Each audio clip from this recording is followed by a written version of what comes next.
ایک دفعہ نبی علیہ السلام سے پوچھا گیا قیامت کب آئے گی، تو نبی علیہ السلام نے فرمایا جب والدین سے نوکروں جیسا سلوک کیا جائے گا سمجھو قیامت آ گئی۔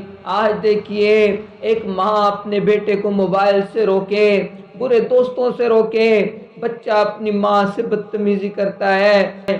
ذرا صحابہ کی زندگیوں میں نظر دوڑائیں، ایک صحابی کے بارے میں واقعہ آتا ہے، ان کی ماں کافرہ تھی، وہ مسلمان ہو گئے، جب گھر آتے ماں جوتا اٹھا لیتی، ماں جوتے سے پٹائی کرتی، مار مار کے تھک جاتی، وہ آگے سے اف بھی نہ کرتے، آگے سے جواب بھی نہ دیتے۔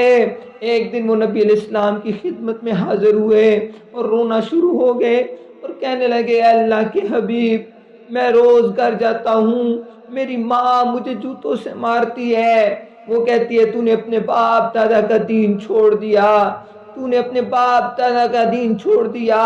اے اللہ کے حبیب، غم اس بات کا نہیں کہ ماں مجھے مارتی ہے، غم اس بات کا ہے میری ماں کو میری وجہ سے تکلیف پہنچتی ہے۔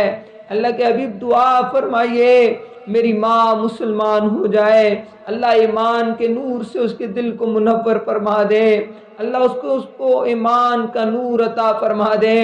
نبی علیہ السلام نے ہاتھ اٹھائے، وہ صحابی دوڑتے ہوئے گھر گئے، دیکھتے کیا ہے، ماں تیار کھڑی ہے کہ بیٹا مجھے کلمہ پڑھاؤ، میں مسلمان ہونا چاہتی ہوں، اور ماں مسلمان ہو گئی۔